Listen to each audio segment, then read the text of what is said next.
Non, mon frère, je vais répondre à la question que vous m'avez posée tout à l'heure. Quelqu'un a dit, « Frère Branham, j'aimerais connaître le moyen de savoir sans l'ombre d'un doute, de pouvoir déclarer « Cet homme a le Saint-Esprit parce qu'il a fait ceci » ou « Cette femme a le Saint-Esprit parce qu'elle a fait cela ». Il n'y a absolument aucun moyen pour vous de le savoir. C'est vrai, il n'y a absolument aucun moyen pour vous de le savoir. Dieu en est le juge. Nous ne devons pas juger. Voyez, contentez-vous de prêcher l'Évangile, de vivre. Un homme est venu me voir il y a quelque temps. Je prêchais sur ce que je disais l'autre soir. Il est venu chez moi et il me disait, « Frère Branham, frère, je veux me débarrasser de mes péchés. Je veux être un chrétien. » Il s'est assis sur mon perron. Il a dit, « J'avais entendu parler d'un grand homme, un homme de renommée internationale, du nom de Billy Graham. » Il a dit, « Je suis allé à ces réunions. » Et il a dit, « Tous ceux qui désirent devenir chrétiens, levez la main et acceptez Christ comme votre sauveur personnel. » Alors, j'ai levé la main. Il a dit, « Maintenant, levez-vous tous. Nous allons faire une prière. » Alors, je suis resté là et j'ai prié en toute sincérité. Il a dit, mais je n'étais pas plus avancé. Il a dit, ensuite je suis allé à la réunion d'Oral Roberts. Il a dit, j'avais entendu parler de lui et j'avais entendu dire qu'ils étaient tous remplis de joie. Il a dit, je suis allé voir Oral Roberts et je lui ai demandé, que dois-je faire pour devenir chrétien? Il a dit, retirez-vous là-bas. Je lui ai dit que j'avais levé la main à la réunion de Billy Graham. Il a dit, restez dans cette pièce là-bas, jusqu'à ce que vous soyez tellement remplis de joie que vous parliez en langue. Il a dit, j'y suis allé et j'ai prié jusqu'à ce que je parle en langue. Il a dit, je suis ressorti, je n'étais pas plus avancé. Il a dit, puis je suis allé à une autre réunion, et là ils m'ont dit que je n'avais pas encore été sanctifié. Ils m'ont dit qu'il fallait que je sois sanctifié, que j'éprouve une grande joie, de sorte que je pousse des cris, que j'éprouve assez de joie pour ça. Alors, j'ai prié et j'ai prié, jusqu'à ce que je pousse des cris. Il a dit, là encore, j'ai dit, frère, chacune de ces choses-là est correcte. Lever la main, parler en langue, pousser des cris, je crois à tout ça. Mais malgré tout, ce n'est pas ça qu'il faut. Vous voyez, ce qu'il faut, c'est accepter la personne, Jésus-Christ. Vous voyez, ce n'est pas... Ces choses-là, ce sont des attributs. Pousser des cris, parler en langue, courir, pousser des cris, pleurer, prier et quoi encore, ce sont seulement des attributs qui accompagnent cela. Avant toute chose, il faut accepter la personne, Jésus-Christ. Alors, il n'y a pas de preuves qui nous permettent de déclarer cela. Parce qu'un homme pleure, j'ai vu des hommes pleurer et verser des larmes de crocodile. Et il demeure le grand pécheur qu'il a toujours été. Écoutez, Jésus nous a comparés à des brebis, pas vrai? Le berger connaît ses brebis. Est-ce que quelqu'un ici a déjà entendu crier un bouc? Eh bien, frère, il faut vraiment être berger si vous voulez les différencier. Un bouc crie exactement comme une brebis. Ah oui, qu'un petit bouc se retrouve coincé quelque part là-bas. Une petite brebis, de son côté, qui fait « bé » et l'autre qui fait « bé », c'est exactement pareil. Et je n'ai entendu prosterné devant l'autel, qui pleurait et qui pleurait. « Oh Dieu !» Il sanglotait sans arrêt comme ça. « Oh Dieu !» Et c'est toujours un bouc. C'est vrai. Pousser des cris. Oh là là, j'en ai vu pousser des cris au point qu'ils étaient vraiment... Ils couraient d'un bout à l'autre de la salle. Ils sautillaient et ils poussaient des cris. Mais direz-vous, vous êtes contre ça? Mais non, je crois au parler en langue. C'est le don de Dieu dans l'Église. Si je retirais ça, je retirerais une partie de Dieu. Si je retirais ma langue de mon corps ici, je n'aurais plus un corps complet.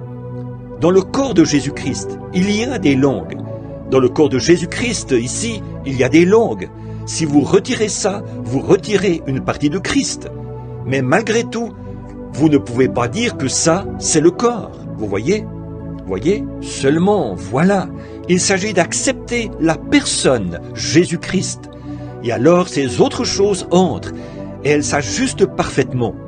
Que chaque membre de ce corps, ce matin, que ce petit groupe de gens, si nous pouvions faire descendre le rideau de chaque côté, et que chaque personne ici reçoive la personne, Jésus-Christ, il n'y aurait jamais de prise de bec, il n'y aurait jamais de dispute, il n'y aurait qu'un amour parfait. Mais malgré tout, vous croiriez encore ceci, et vous croiriez encore cela.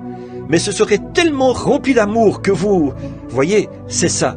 Or Jésus a dit, c'est à leurs fruits que vous les reconnaîtrez. Et le fruit de l'esprit, c'est l'amour, la joie, la paix, la patience, la bonté, la douceur, la bienveillance. Maintenant, je vais vous présenter mon opinion de ce qui, selon moi, se rapproche le plus d'une preuve qui indiquerait qu'un homme est un chrétien. Ce qui s'en rapproche le plus, à ma connaissance. Vous savez ce que c'est? Le travail de l'âme. Une personne qui a constamment tellement faim et soif de Dieu. Ils sont tout simplement jour et nuit. Pour eux, c'est presque insoutenable. Il faut absolument qu'ils fassent quelque chose pour Dieu. Ils sont remplis d'amour. Ils sont vraiment... C'est un travail de l'âme. Ils sont en travail tout le temps. La Bible dit... Celui qui va en semant avec larmes reviendra certainement avec allégresse, quand il portera ses précieuses gerbes. Pas vrai? Toutes ces choses. Maintenant, regardez, si cette église, si je disais ce matin au sujet de ce petit groupe de gens ici, et que Dieu dise, maintenant regarde, William Branham, c'est toi qui auras à rendre compte de ce groupe de gens-là, de ce que tu leur dis. Maintenant, veux-tu qu'ils poussent tous des cris? Bien sûr, je veux qu'ils poussent des cris. Veux-tu qu'ils parlent tous en langue? Je veux que chacun d'eux le fasse. Veux-tu qu'ils dansent par l'esprit? Je veux que chacun d'eux le fasse. Bon, d'accord, c'est très bien. Mais plus que toutes ces choses, que préférerais-tu les voir faire? Ah, ce que je préférerais de mon Église, c'est que les gens aient sur leur cœur un si grand fardeau pour la prière, qu'ils restent ici, devant l'autel, qu'ils y soient jour et nuit et tout. Et dans leur foyer, qu'ils soient constamment en prière, et qu'ils soient humbles, et qu'ils s'efforcent d'amener des gens à Dieu, qu'ils aillent à l'hôpital faire des visites, qu'ils rendent visite aux malades, et qu'ils s'efforcent d'amener les gens à venir à l'église et à faire ce qui est bien. C'est ce que je préférerais, plus que toutes les autres choses réunies. Bien que ces autres choses soient bonnes, elles ont leur place dans l'Église. Mais même s'il fallait avoir ces choses, personnellement, c'est à ça que je donnerais la première place.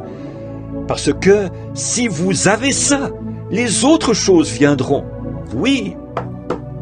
Voyez, si vous avez ça, si vous avez tellement faim de Dieu, les cris viendront. Or, si vous voyez que vous devenez indifférent, souvenez-vous bien de ceci. Attention, il y a là un autre esprit qui cherche à s'introduire. Restez là, devant Dieu, dans l'humilité, l'âme en travail. Soyez simplement, ayez à la bonne manière ancienne. Je peux prouver par la Bible que la première fois que l'ange de Dieu est passé dans le pays, afin de sceller du Saint-Esprit, il a scellé uniquement ceux qui gémissaient et qui soupiraient à cause des abominations commises dans la ville. Ézéchiel chapitre 9, pas vrai? Il a marqué d'un sceau le front de ceux qui soupirent et qui gémissent à cause des abominations commises dans la ville. Maintenant, je veux vous poser une question. Je vais vous poser à vous cette question. Nous allons terminer maintenant. Je vais faire aussi vite que possible. Qu'est-ce qui se produirait aujourd'hui si le Saint-Esprit passait dans Jeffersonville, dans New Albany et dans Louisville, afin de sceller ceux qui, cet après-midi, seraient à la maison? Oh Dieu, envoie un réveil. J'ai tellement faim d'avoir une réunion. Oh Dieu, Regarde les péchés de cette ville. Oh, n'est-ce pas terrible, ô Dieu? Oh, je t'en prie, envoie un réveil, ô Dieu. Envoie un bon prédicateur, envoie quelqu'un.